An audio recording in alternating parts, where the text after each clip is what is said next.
ഇനി നമുക്കൊരു അടിപൊളി ചക്കത്തിരളി ഉണ്ടാക്കിയല്ലോ. വെറും തിരളിയില്ല, ചക്കത്തിരളി. നിങ്ങളാരും കഴിച്ചിട്ടുണ്ടാവാൻ സാധ്യതയില്ല, കേട്ടിട്ടുണ്ടായിരിക്കുമെന്ന് പോലും എനിക്ക് അറിയത്തില്ല. പക്ഷെ ഞാൻ കഴിച്ചിട്ടുമില്ല, കേട്ടിട്ടുമില്ല. ആദ്യമായിട്ട് ട്രൈ ചെയ്യുക കേട്ടോ.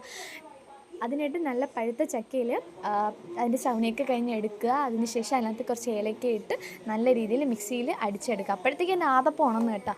പിന്നെ ആദപ്പനെ എടുത്ത് വെച്ചുകൊണ്ടായിരുന്നു പണി. നല്ല ശർക്കര പൊടിച്ചതും നല്ല രീതിയിൽ പൊടിച്ച് വയ്ക്കുക.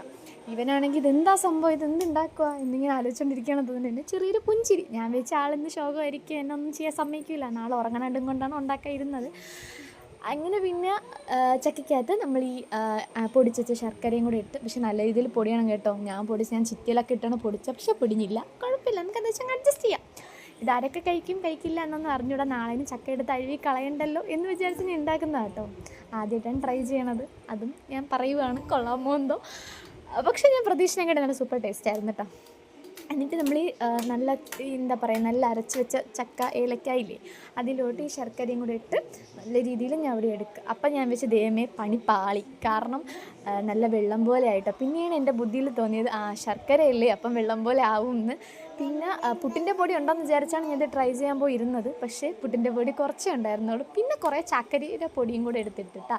എന്നിട്ട് കട്ടിയാവും. ഞാൻ വെച്ചാൽ തേന് ശരിയാവത്തില്ല എന്നാണ് കരുതിയത്. പിന്നെ എന്നാലും ഞാൻ വെച്ച് നമ്മളങ്ങനെ വിട്ട് കളയാൻ പറ്റില്ലല്ലോ, ജസ്റ്റ് എങ്ങനെയെങ്കിലും നമ്മൾ എന്തെങ്കിലും ഒരു അപ്പം ഉണ്ടാക്കണമല്ലോ. അങ്ങനെ അത് നല്ല രീതിയിൽ മിക്സ് ചെയ്ത് കുറച്ച് നെയ്യും കുറച്ച് തേങ്ങാക്കൊത്തും കൂടി ഇട്ട് നല്ല രീതിയിൽ എന്താ പറയുക, നല്ല കട്ടി രൂപത്തിൽ അങ്ങ് എടുക്കും. ഇതുപോലെ അങ്ങ് ആക്കി എടുക്കണം. എന്തായാലും എൻ്റെ ആദപ്പന് ഇഷ്ടപ്പെട്ടു. അപ്പം മാവ് കുഴച്ചപ്പം ഞാൻ ആദപ്പം കഴിച്ചു. അപ്പം ഞാൻ വെച്ചാൽ സെറ്റ്. പിന്നെ ഇനി അടുത്ത ടാസ്ക് എന്ന് പറയുന്നത് വയണയില എടുക്കുക, അല്ലെങ്കിൽ തെരളിയില എടുക്കുക എന്നുള്ളത്. ഇവിടെ എങ്ങും ഇല്ല, ആകെ ഉള്ളത് അപ്പുറത്ത് അമ്മമ്മേരെ വീണ്ട അങ്ങ് വിളയിൽ മാത്രമാണ്.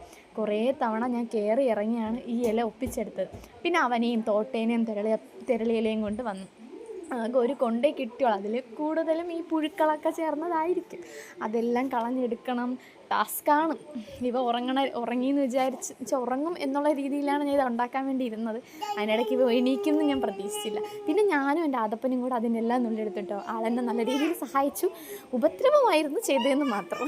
അതിനുശേഷം നല്ല രീതിയിൽ കഴുകിയിട്ട് അതിൽ ഓരോ തിരളി നമ്മൾ ഈ കുഴച്ച് വെച്ചിങ്ങനെ കുറച്ച് നമ്മൾ അടച്ചു വെച്ചില്ലേ, ആ മാവ് കുറച്ചായിട്ട് എടുത്തിട്ട്, നമുക്കറിയാമായിരിക്കുമല്ലോ തെരളിയപ്പം എങ്ങനെ ഉണ്ടാക്കണം, ആ രീതിയിൽ നമ്മൾ ചക്ക വെച്ചങ്ങ് ഉണ്ടാക്കുന്നു, അത്രേ ഉള്ളൂ.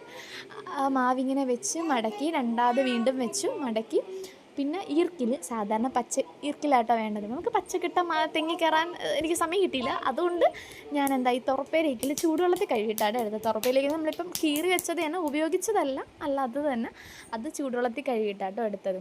അങ്ങനെ ഇത്രയാക്കി നമ്മൾ അടുപ്പ് വെച്ച് വേവിച്ചെടുത്ത് അടിപൊളിയായിരുന്നു. എന്തായാലും എല്ലാവരും ട്രൈ ചെയ്ത് നോക്കണം കേട്ടോ.